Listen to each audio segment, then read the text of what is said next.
He promised to revive the information ministry and make it vibrant. 1 year on, has he made progress in fulfilling that promise? Is he one of the best performing ministers in the Akufo-Addo government, or we will see him face the axe in the ministerial reshuffle very soon? Dr. Mustapha Abdul-Hamid, Minister for Information and spokesperson for President Akufo-Addo, is my guest tonight, and this is The Hard Truth. We are proudly brought to you by Murphy Homes and our Industrial City. My name is Nana Akusia Kunedwa Santi Samuels.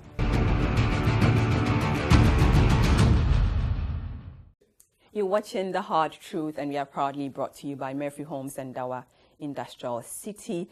Minister for Information, Dr. Mustapha Abdul-Hamid, is my guest. Welcome to The Hard Truth.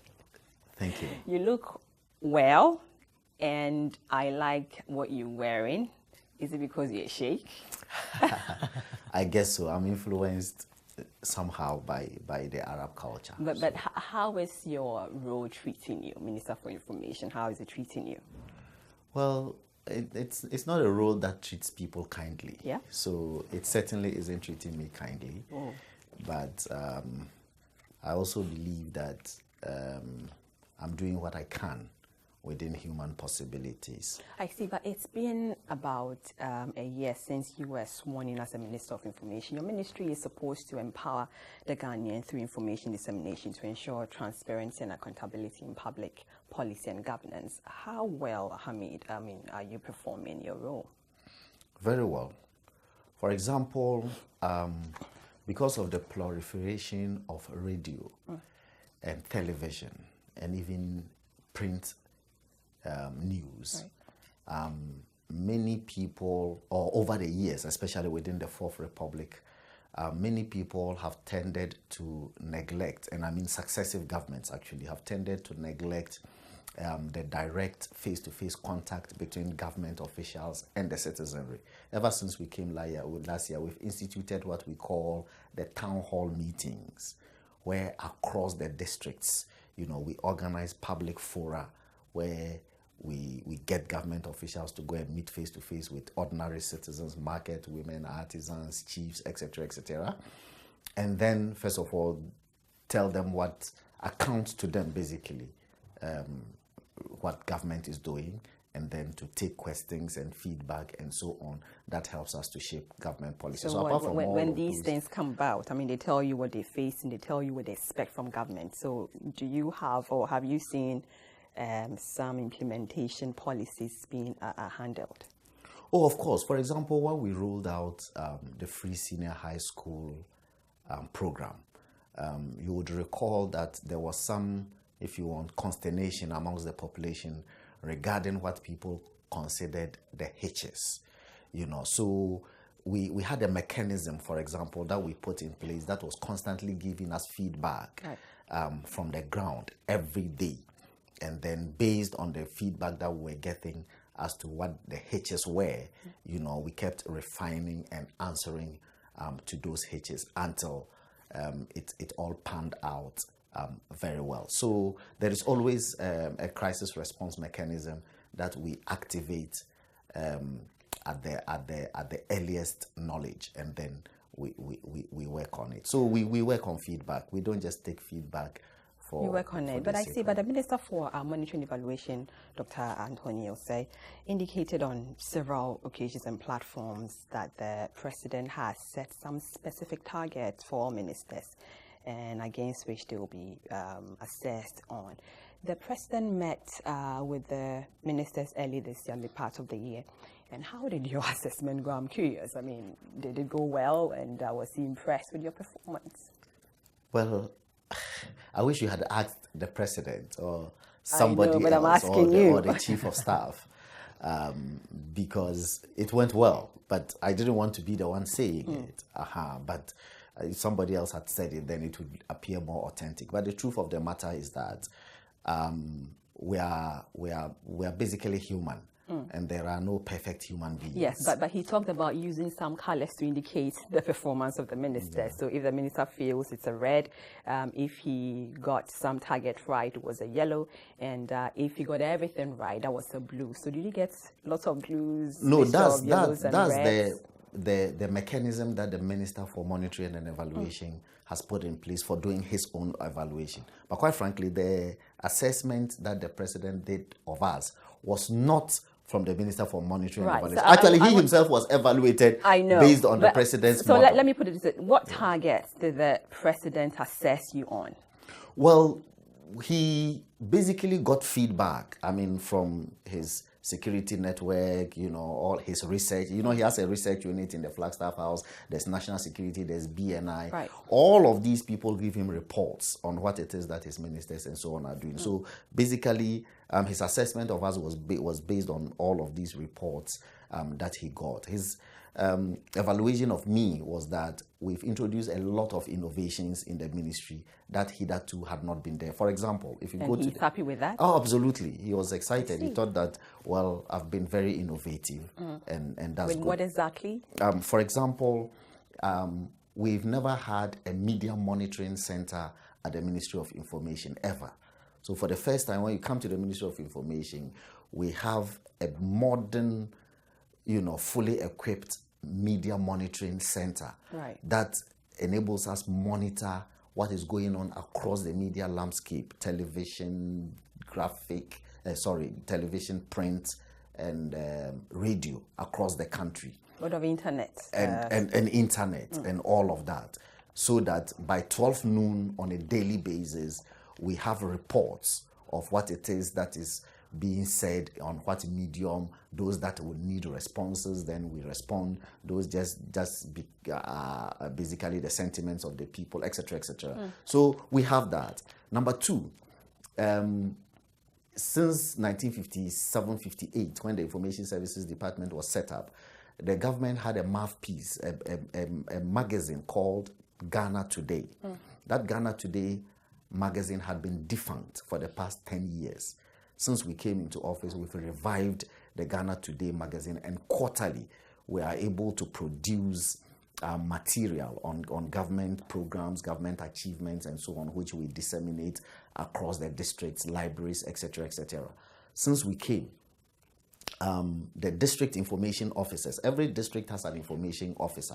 District information officers had virtually become, if you want, redundant, because previous governments had always depended more on party communicators for disseminating government You've done quite a lot. But again, sir, you implied during your vetting that the Information Service Department saw a decline under the NDC government, and you haven't done anything so significant so far to suggest that your administration will be any different, have you?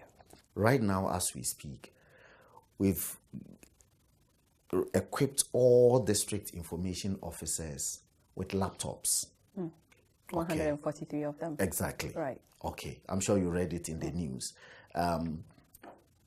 It was in 2005 that the Honorable Kwame Bartels, at that time, he was Minister for Information at that time, under the President Kufuor administration, bought information service vans for the Information Services Department. Ever since, those vans, many of them are basically rotting away and etc., etc. Recently, we're able to buy some equipment, batteries, ties, etc., to basically get many of them back on the road. If you tell us you want to revamp or retool that department, that means you want to do more than the previous government. But Mahama Yarega also in 2013, if you recall yourself, did same bought some laptops, computers to the ISD. So surely you're not doing anything different, are you? That's the point I'm coming. We're done with the laptop, Master. And then I was telling you about how we are getting the information services funds that were basically sitting on rocks and stones because there were no ties, batteries, etc., etc., so that people can begin to go back into the villages and communities. Because it's not every community in our country that is covered by FM frequency radio. And therefore, this would enable them to go back and disseminate government information. The number 3 point is that the Information Services Department actually also holds a lot of Ghana's historical treasure in terms of the films, if you want, the still pictures, etc., etc. Our film section which is at the industrial area, the film library has been closed down by the Environmental Protection Agency, because the reels are rotting, there's a stench, and that place has become a health hazard. We've gotten one professor, Marcus Koister, who is an anthropologist, renowned archivist, and so on. We are working with him to, if you want, rescue a lot of this historical material because we need them. I get that, but you mentioned yourself that Pamela Bartelson bought some, I think, 245 vans then. But you said you're going to just do 20. Is that the best you can do? 20 vans? Can't you do better, sir? No, we said to them that we're going to do 20 this year. And but he did that in, when was that? 2008 or something? I'm coming. I'm saying that we said that we're going to do the 20 this year, which is just 2 per region. And then next year, our projection is that we will then be able to equip at least every district with 1 information service van. So it's something, it's a rollout program. Why can't you do more? If someone did 245 in 2005, why can't you just do more? Why just 20, sir? Well, remember that in 2005, the NPP had been in power. That was the second term that it was in office. Yep. We've just been in office 1 year now. Are you following me? So if somebody in 5 years did that, and I'm telling you that by next year, by which time... We voted for you because we trust that you do better than whichever government. Of course. Exactly. But the better will be that... Is that an excuse enough to tell me you want to give us 20 I'm saying that the better is that next year will be 2 years in office. Yes, sir. And I'm saying that by the time we are 2 years in office, we would have equipped every district with an information. But that's better than 5 years previous. Your ministry has oversight responsibility for, I think, 6 agencies: GBC, Information Service Department, Graphic Communications, so on and so forth. Many of these agencies, I would say, are not, very much equipped and need retooling to work effectively. Yet we saw a decline in the budget this year. 24% was slashed. That's about 140 million to 107 or 104 million Ghana cedis. Is that going to be, affect the work of the ministry? The slash of the budget, would that affect? Of course, without a doubt. But you part of leadership is also the ingenuity with which you are able to work with whatever resources that are available to you. So without a doubt, it puts a lot of pressure, right, on the kinds of things that we would have done, if the slash hadn't happened. So yes, it will put, if you want, quite a lot of pressure. Is it accounting for the 21? Is the slash accounting for the 21? Oh, without a doubt. Yes, without a doubt. In fact, if I tell you, it had to take me a lot of negotiation outside even the budget to get the Minister for Finance to agree to this 20, to get some other facility to be able to finance this 20. But hold on, what happens to the 248 vans? So that's when you said you're buying batteries and to fix them, right? Exactly. Yes, the many of them that are, if you want, for want of a better term, revivable. These batteries and tires will be able to revive them and get them back on the streets. Those that are not revivable, when we get to the time... How many are the revivable ones? Right now, we have about 60 that are revivable. Wow. So the rest of them, at the appropriate time, we'll seek advice from the Ministry of Finance. I guess the best way would be to auction them and so on. But I don't want to jump the gun. And then perhaps if the government auctions them and gets some of the money, then it can do a top-up to buy new ones. But as a spokesperson for the President, His Excellency, and the government, you are always put in a position where you might, have to make the bad look good. Looking at the nature of your work, can I say that honesty is a luxury for you?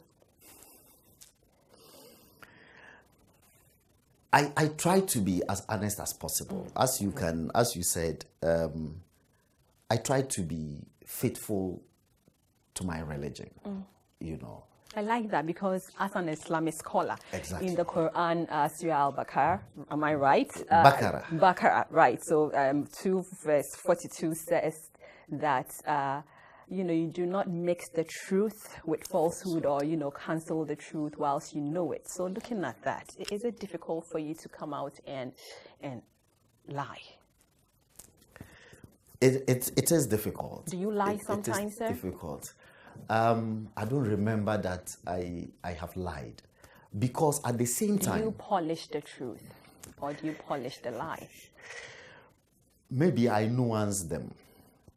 I'm not sure if they are the same, but you know, you ought sometimes... You see, sometimes when we say that you ought to nuance the truth, it is not exactly the case that you want to hide the truth.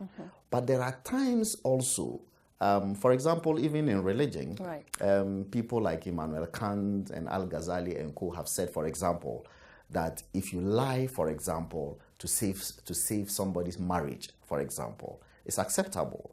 That, for example, if somebody's chasing somebody to kill them and then they sought refuge in your room and you said that, no, this fellow is not here, so as to save a life and so on. So all of these... tell good lies exactly. sometimes. So truth and lies are, if you want, relative. That's the philosophical point I'm making to you.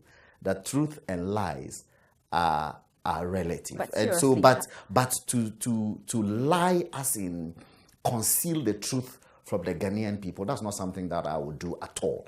Because when you go to communication school, and I remember my PR lecturer in Legon, Alote Papu, said that a PR officer must never lie.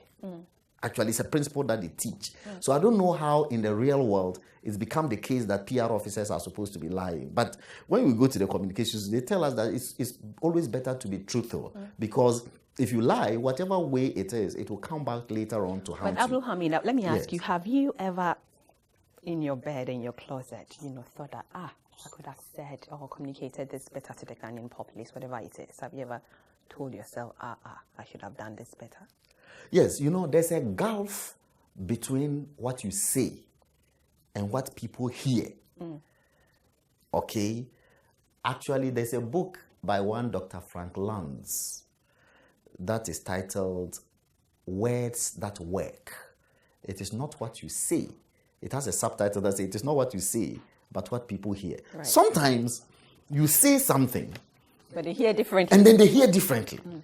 Because people process information based on their own subjectivities. As an Islamic scholar, I always say that there is no objective interpretation of text anywhere in the world. Every interpreter of a text comes to the text with his or her own subjectivities. So based on people's subjectivities and so on, that's how they process the information. Right. And so you may say one thing and people may hear differently. For example, I'll give you an example. The famous example of 2012, when our presidential candidate, now President Akufo-Addo, said to party supporters that stand by the ballot box, defend our democracy. NDC will come and frighten you to run away, so they staff the ballot boxes. Stand there even if they kill you, because all die, we die. You remember.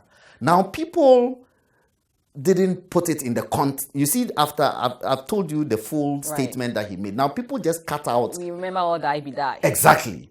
Now, even though he said all die, be die as a defensive principle, people either heard it or deliberately heard it or deliberately wanted to hear it or deliberately twisted it to mean an aggressive principle. Meanwhile, he was talking about a defensive principle. So sometimes it's not exactly what you say that people want to hear. They hear what they want to hear. I see, but many have, sir, described you as being an incompetent spokesperson who is fond of, peddling lies and exaggerating public policy, that you lack tact and finesse in dealing with issues. In fact, it is known by one gentleman, Moses Kofi Yahaya. He described you as, over the past 15 months, Mustapha Abdul-Hamid has proved beyond reasonable doubt that he's an habitual fibbler and a fierce, unapologetic peddler of falsehood. Simply put, Mr. Hamid is an irritant. Is that how you see yourself, or is that true? Well, I am not sure that you would name many people who have survived 11 years as spokespersons to one person. Okay? Yep. So, to be speaking for Akufo-Addo and have his confidence for 11 years, I've been doing this since 2007. I'm very satisfied. Otherwise, I'm sure he's intelligent enough to have said, you don't speak my mind, you don't represent my principles, and therefore I'll do away with you. The spokesperson job is perhaps, in my view, the most difficult job when you hear some of these government. comments, how does that make you feel? Oh, I feel good. I'm a politician, isn't it? You feel good? Yeah, I feel good, because it is only when you are doing something good that it excites debate. If you are doing things that don't excite debate, then it means you are not doing anything at all. You don't care what they say about you? I do. But I'm saying that it makes me feel that, oh, it means I'm doing something. But incompetent isn't a good word, isn't it?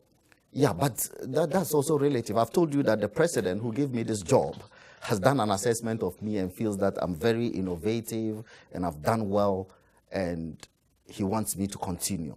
And that's what I'm doing. Are you following me? There are many people also who say that, including people in the Information Services Department. And if you interview them, they will tell you, the original information officer, they say, this is the best information officer we have ever had. So there are other voices as well. So I'm very satisfied. In any case, in most cases, history vindicates you when you have left. Okay, the Dagomba people have a saying in Dagbani that what it means is that it's very difficult for humans to be called good. Humans are called good only when they have exited. Yeah, so it's fine. We'll be right back.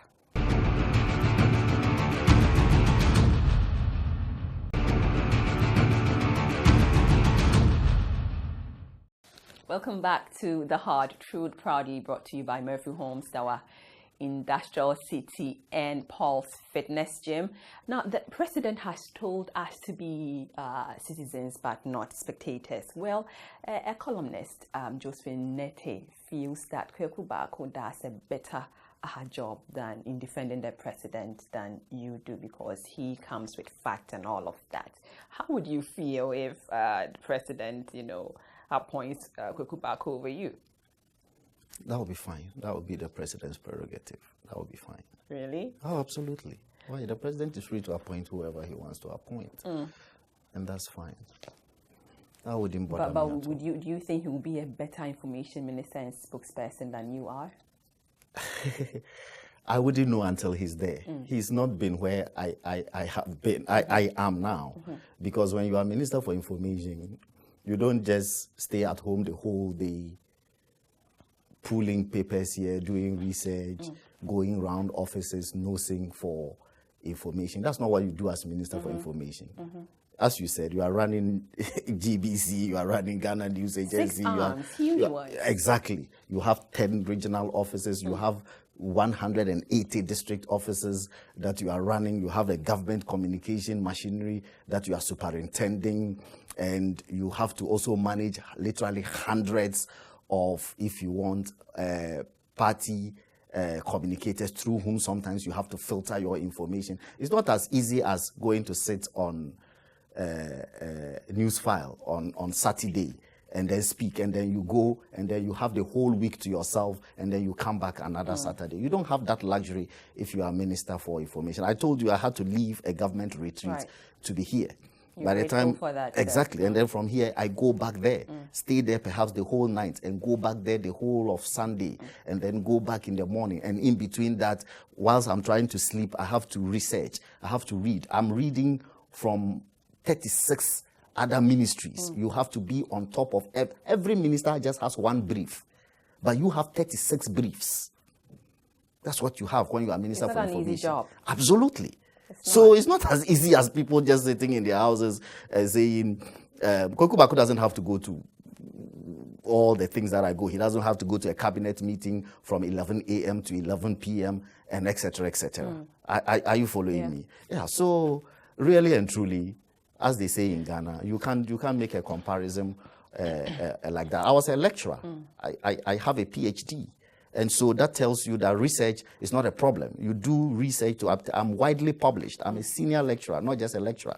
You go from assistant lecturer. Abdul-Hamid, Oh, absolutely, Mustapha. without a doubt. Like I'm that. very proud of what I've achieved in life. We are and grateful. We are proud of you too. Without a doubt. We are proud of you Without a too. doubt. But during your vetting, you promised to help sanitize the media airwaves, and you agree with me that sanitizing the airwaves include putting a halt to making some unsubstantiated, alleged, or allegations on air. It was recently, we recently saw, I think Mr. Kennedy Japan insulting the PRO of Ghana Armed Forces, Colonel Agri-Kwashi, for suggesting that Mr. Japan cannot buy his way to get protocol slot for party members. Yet we didn't hear you, condemn the comment. Why is that? Condemn which comment? He said, if I quote, he said, "You're a foolish colonel, and when you retire, you'll be a security guard, but you want to clean the airwaves." So these are not good comments, are they? Well, am I supposed to be condemning what people say? I said that I want to lead by example. I want to be the lead in being decorous and etc., etc. For the Honorable Kennedy Japan, I mean, everybody knows he's a no-holds-barred person, as they say. He pulls no punches, as they say. Right, but leadership by example, so meaning that if someone from your party comes out using some not so good, words on someone else, you can perhaps come and condemn and say you shouldn't have said that. Well, I'm not sure whether I should be entering into fights and public spats with people. Perhaps it is more diplomatic to admonish them on their back, because you see, if somebody does something that is not correct in the open and you chastise them in the open, human instinct compels them to rebut in a like manner, and then before you realize, you are in a public spat with the Honorable Kennedy Japan, and that one also generates another. Are you scared of him? No, I'm not scared, but certainly it will be unbecoming of a Minister for Information to attract headlines that say Minister for Information in public banter with his member of parliament. That is not a headline that you want to see. I see, but really it is no secret that you would have preferred perhaps a different appointment to your current one. Will you prefer a portfolio change in the ministerial reshuffle? As I said, I am basically at the beck and call of the president. The answer that I gave in the early part of last year, which people interpreted to say that I didn't want this job, was that I said at that time that I had done this job for 10 years. Okay, the questioner asked me that, is this the portfolio you had always been looking for, that if MPP came to power, you wanted to be Minister for Information? I said, oh, for a job that I had done for 10 years, naturally, I would have wanted another challenge. Okay, because nobody wants a stagnated CV. Right. Everybody wants a graduated CV. That's the natural instinct. You want to build your CV. So 10 years on a job, if you get another challenge, then it helps you to balance your CV and get other perspectives of life. But otherwise, I'm enjoying its highs with its lows. It's a job that every day you are insulted. But honestly, let's be frank. Wouldn't you prefer to have a new portfolio? Whatever the president decides, I will accede to it. No, but personally, what do you think? Do you think a new portfolio will help? Well, not that it will help. You see, I believe, and again, I'm sorry, there's a risk of sounding boastful. I believe that I speak well. Quite frankly, I have some command of the English language. I speak English fluently, okay? And so you are looking for... What are you saying? So what? Oh, so quite frankly. If I'm an information minister and I can't speak well, would that make me a bad one? Yeah, because the ministry... Is that the basis for being a good information minister? Oh, because you are the lead... Spokesperson? Yes, but because that's what the word is. Spokesperson. In other words, you speak. And anything that must be done be done well. Speaking is shouldn't necessarily mean being fluent in English. It's speaking for me to understand. Communication comes with feedback. So there is someone talking and there is a feedback and an action, right? Yeah. So does it really matter the control. Oh, over but the it does. language. But it does. You have to have control of language, even to be able to use my word again, to be able to nuance your words and get them out more clearly and communicate more clearly. I speak Hausa. I speak Twi fluently. Indeed, What's many Twi, pal? people sa. I see. Mikabu Bejina. No, I mean, Tina, I can't muda. I see. What you say? Intino, people say, and I speak Mampruli, I speak Dagbani, etc., etc. There is absolutely no doubt. So let's say I'm appointed the Yes. Minister for Information. Yes. I don't speak any of that. I speak Twi, I speak English, I speak Fanti. Will you be a better minister than I am? Well, in certain respects, if we were to go up north to communicate, you would be unable to communicate directly through the people except through an interpreter. I see. But, you justified the appointment of 110 ministers by President Akufo-Addo. What do you make of the performance of your fellow ministers so far? I think that everybody has performed creditably, in my view. All of the 36 of us who sit around the cabinet table, I have the opportunity every two weeks. That's how we go. We attend cabinet every 2 weeks to hear them, the memos that they present, the kinds of things that they are doing for their ministries. And I am very satisfied that everybody is on top of their brief. And so I think that is justifiable. If you look at the kind of weight that the volume of work that we want to do, you would require those hands. But really, do you in think order all to deliver 110 ministers will survive a reshuffle? And which minister do you think are unlikely to survive a reshuffle? How do I qualify to make that judgment? I don't qualify. Really? Yes. I see. But let's look at the president's address on the U.S.-Ghana Defense Agreement. Many were not, with the approach he took. They didn't like the approach he took. Many feel that he could have presented the case without, resorting to insult and using harsh words. Did the president let his emotions get a better part of him? No. He said exactly what he intended to say. I mean, and everybody knows that the president is a passionate speaker.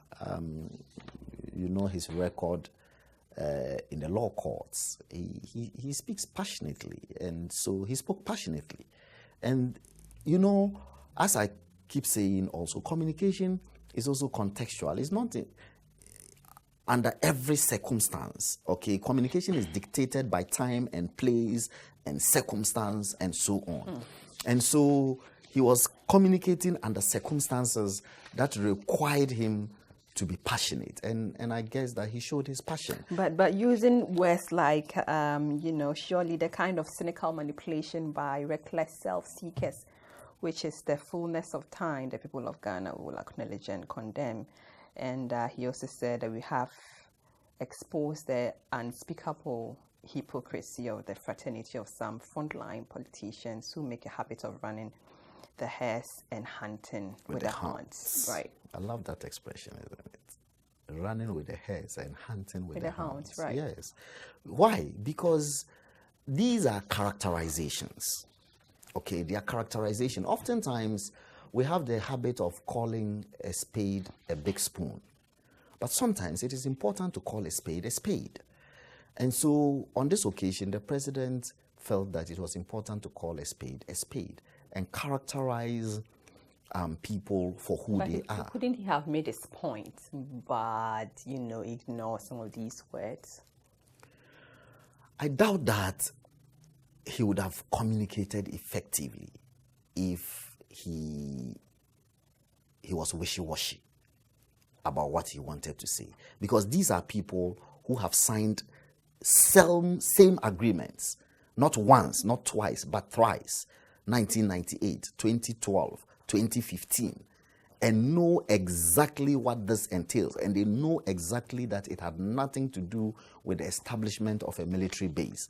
And yet go out in the public space to incite fear in people and so on. Because, of course, fear-mongering is a major political weapon across the world. Everybody knows that sometimes if you want to gain political power and so on, you have to incite fear in people, especially fear of the other party that you are against. And so they are doing this purely for political gain. So when he says that this is self-seeking political gain, that's what it is.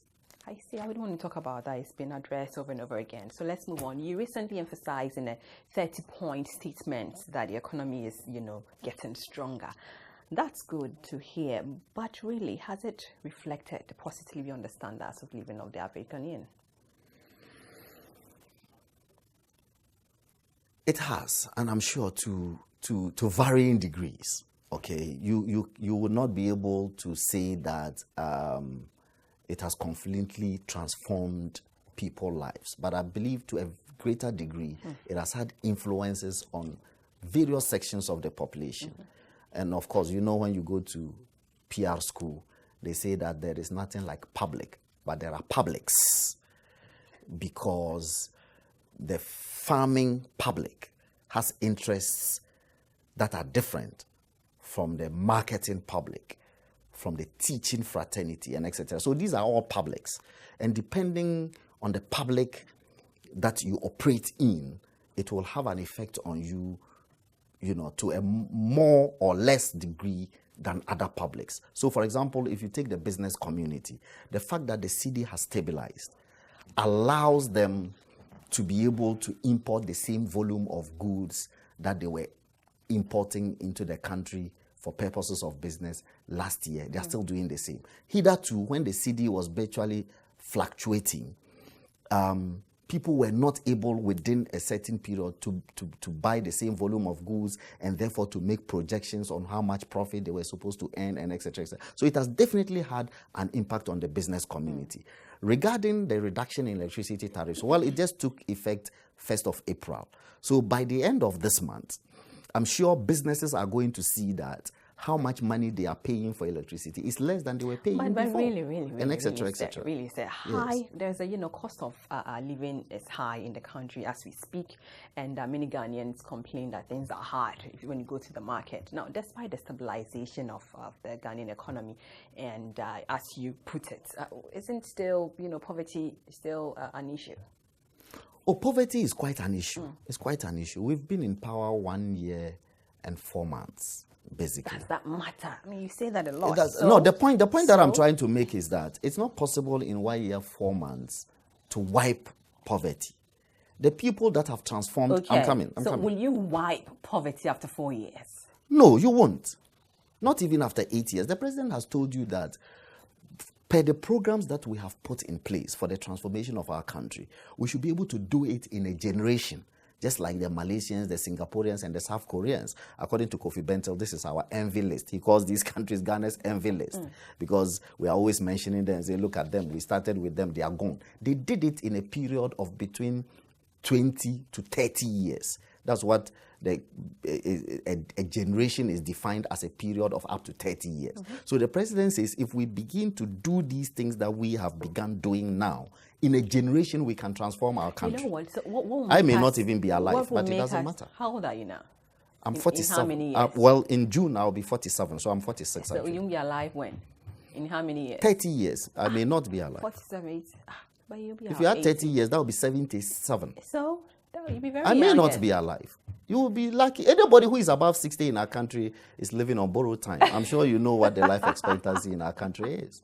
I see. But the United Nations Special Report on Extreme Poverty and Human Rights, Professor Philip Alston, stated in February this year that Ghana finds itself, or you find itself in a crossroad to maintain levels of economic growth while addressing the poverty. High levels of inequality again threaten to undermine this growth as well. Isn't that the case? High level of inequality. It threatens to undermine the growth as well as the rights of the people or the poor.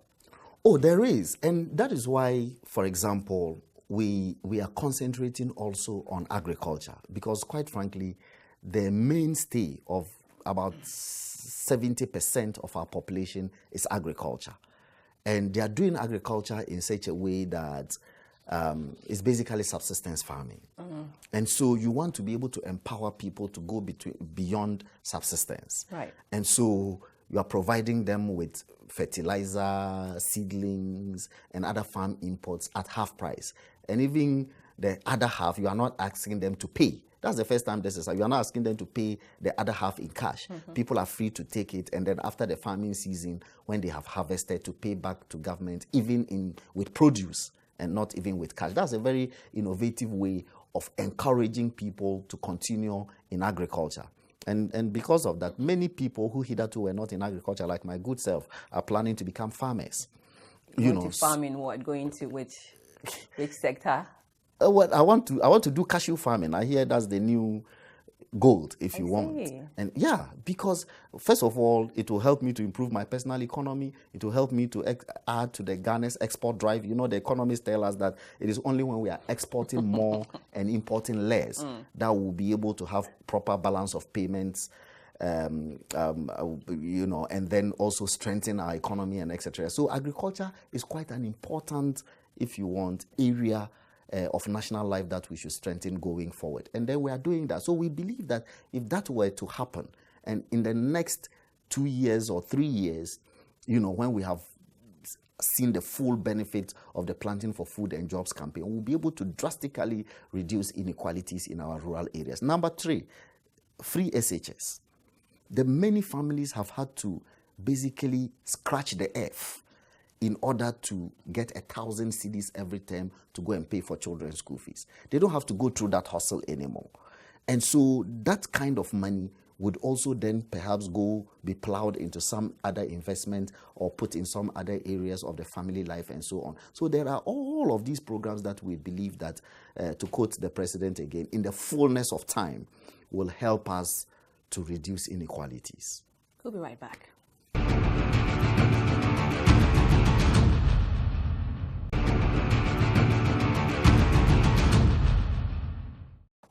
Welcome back to The Hard Truth, and we are proudly brought to you by Murphy Homes, Dawa Industrial City, and Paul's Fitness Gym.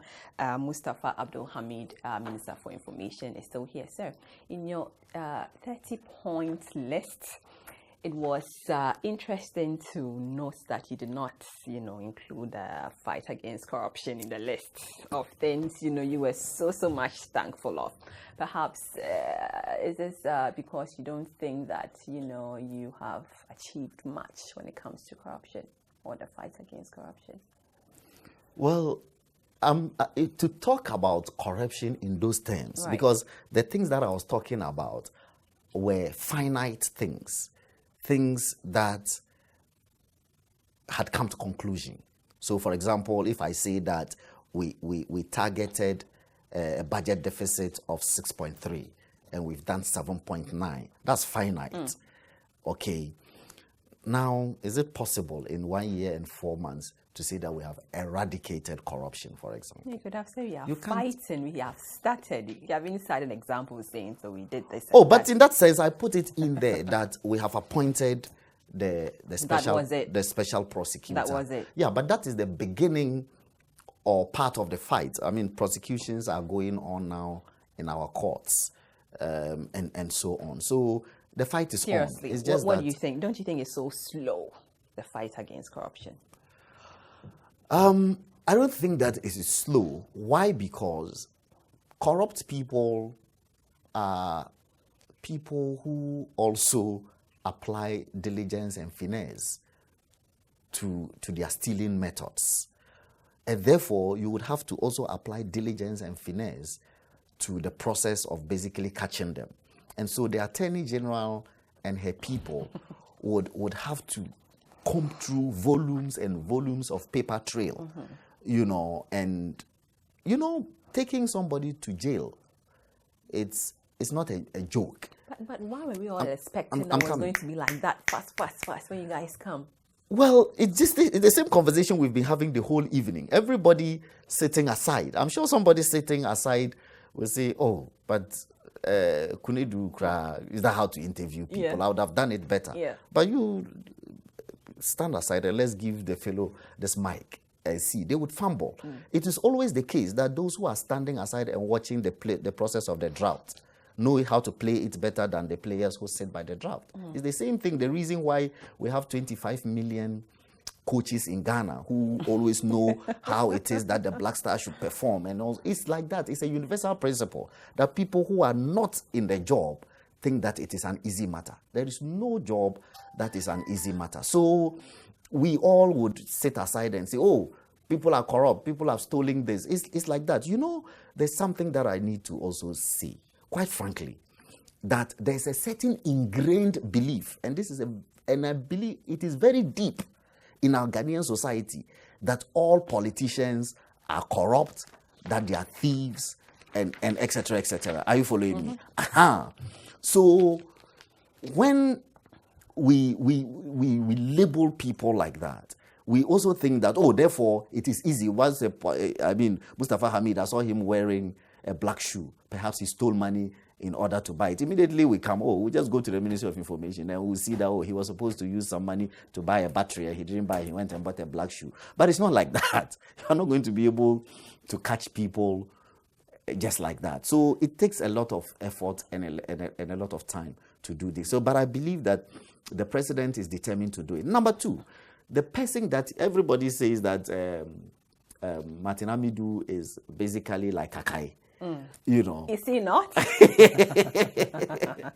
And so even the appointment of Martin Amidu in itself is a solid fight, because then for those of us who are in it now, who intended to be corrupt, will now have to watch over our shoulders and be sure that Martin is not coming or something like that. So that in itself shows our sincerity and our commitment. But seriously, let me just ask you a very silly question.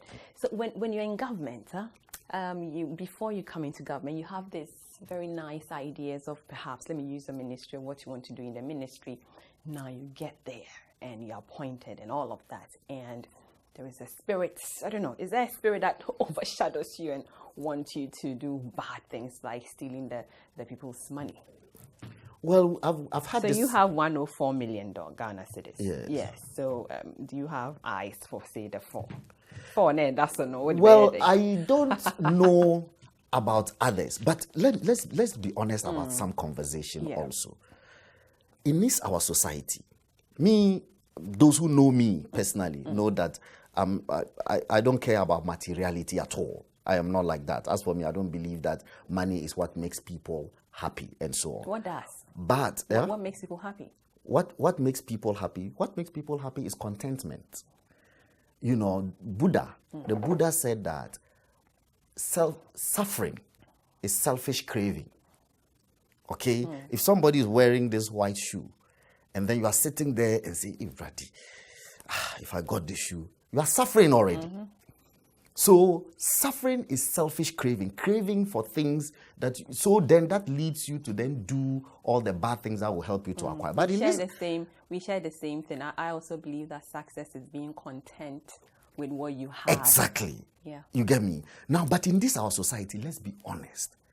If you are minister for 2 years, just 2, forget even 4 years, 2 years. You have houses or what? And you don't. This, I'm not talking even if you have. If you don't, you finish. And then you come back, assuming you were renting a 1-bedroom or 2-bedroom apartment. And then you go back, or like me, I go back to my UCC bungalow, the bungalow in which I was at UCC and everything. This same society. They will insult you. Absolutely. You know that. They will say, oh, look at him, useless man. Minister how much are you paid? You tell me, how much are you paid? 14,000. That one is public knowledge. Yeah. I know, 14,000, but you can build a house, after. Exactly, you can. Because how much? I tell people that when I was a senior lecturer, I was taking 4,200 cedis a month, and I was fine. Take home or gross? Take home. Right. Take home. Net. Yes, net. That's what I take home at the end of every month. I was fine. On that 4,200, I could go to Barclays Bank and borrow up to 70,000.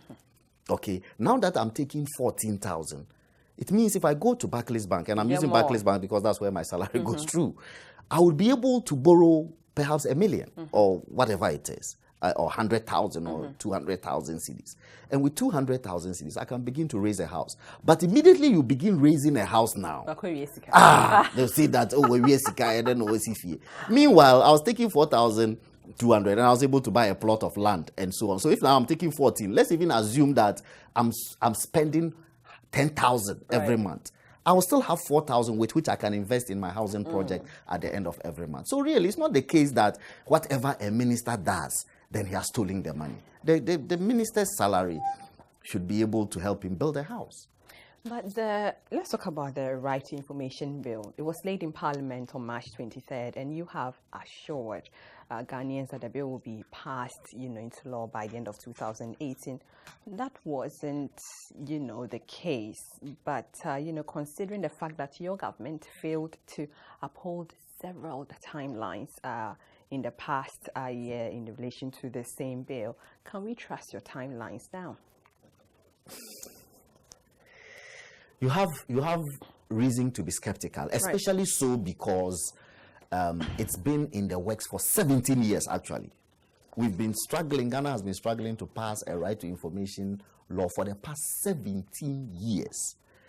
And so you have a right to be skeptical, generally, about governments who say they will pass it. But the reason why this time I'm calling on you not to be skeptical is because this time the thing is in Parliament. And whether or not we like it, when Parliament resumes, they will debate it. So now we are almost there. 2018, we should have yes, a bill that's passed. why, yes, I was even being, if you want, charitable and liberal. So definitely by the end of 2018, it can be there. soon. It could be sooner than that, but I didn't want to use the sooner date so that, again, people are at my neck. I know that, but you also slated that last year, that by the end of 2017, the RTI will be passed into law, and those were your exact words. You said when I said that by the end of 2017, I wasn't joking. So you really meant it, but this obviously didn't happen. So yes, with this kind of record again, why should we trust your words now? Well, but that's the point I'm making. What happened was that there are three major bills that I said I was determined to pass in 3 years. That is, if I survive 3 years in the Ministry of Information. I said the first year, which is 2017, I'll try and do the Right to Information law. The second year, I will do what we call the advertising law. That's a law that regulates advertising in our country. It's quite untidy. And then the third year, perhaps do the broadcasting law. These are three critical laws that I believe if we pass, they would help to sanitize the environment and everything. So I slated the RTI for last year. Indeed, last year, we started the processes. We did the consultation. We took it to Attorney General. Attorney General finished with it, did her consultations, etc., did her own changes, etc., etc. We took suggestions from stakeholders, and then we took it to Cabinet. Unfortunately, because in the first year, we had so much volume of work to do, it stayed in the Cabinet Secretariat for a very long time, unable to come to the Cabinet Committee level and then to Cabinet. And so it was there. We managed to push it together with the Attorney General. And I'm acknowledging her quite frankly because it is one of the laws that she's very passionate about. So we managed to push it to the Cabinet. So I, quite frankly, if we were to follow strictly my promise, I had done my bit. Let's say Parliament delays in passing the bill. It's pushed to 2019. What would you do? I doubt that it will happen. It won't happen. It won't happen. It won't happen. This time, I basically can go to sleep on that law. So if it doesn't, will you resign? It won't happen. There is no ifs. There are no ifs. There are no buts. It's going to happen. What's going to happen to prevent the Parliament from debating it? It's in the process. There's nothing. There's nothing that, unless, of course, all the members of the Communication Committee of Parliament died. But even if all of them died, there will be by-elections that will replace them, and then another badge will come and do it. I'm curious. What will make you wake up one morning and say, I'm resigning from my job? What would that be? What will that be? If the president asked me to do or say something that was against my conscience. Like what? I don't know what yet because it hasn't happened. I'm just saying, for example, if I was to say things that I believe will shake, for example, the foundation of my belief. Because I'm not one of those who think that because we're engaged in politics, you can just do anything and get away with it. Unfortunately or fortunately, I believe that every action of a politician will be accounted for on the day of judgment. You cannot be entrusted with the resources that Allah has given to all of us as people to utilize. And you just a few of you are entrusted with those resources and will not have to account for it. Even if you don't account for it before the people, you account for it before the Almighty Allah who gave us those resources. So, if the president was to ask me to do things that I believe I will be unable to account for before Almighty Allah, because right now I could fall dead. I could die this minute. Allah does that. Allah does what He wants. And so I would resign, because I would place my accountability to God above my accountability to government or to party or to president or whatever. Finally, people say, before this interview, we had to do a survey of people asking them what they thought of you. Most of them felt that you are proud and it is difficult to approach. I dare to differ. I just can't relate to that. But what would you tell the millions of people who think that this guy is too known and he's proud and we can't even approach him? He's the Minister for Information and he should be accessible to us. What would you tell them? That they don't know me. Because if you come to my ministry, I believe that it is one of the busiest places. One of the busiest places. If you come to my ministry, there is always a long queue, and I make time to see as many people as I can. Okay? I'm very friendly, I'm very open. However, the truth of the matter is that, again, at the risk of sounding boastful, people who are quite quiet, and I mean quiet, I'm tampering the quite intelligent, quiet, and Mustapha Abdul-Hamid, and confident. I see. Yeah, people who are confident always risk being labeled as, if you want, inaccessible or arrogant or whatever. But I'm not like that. You cannot be a faithful Muslim and be arrogant. The Quran says, do not walk pompously on the surface of the earth, because you cannot rival the mountains in stature. I am very, very conscious of that admonishment. And from where I have come, I have sold soap put on my head on the streets of Tamale. Okay? So I have come from very humble beginnings. My father was a soldier who didn't even go to school.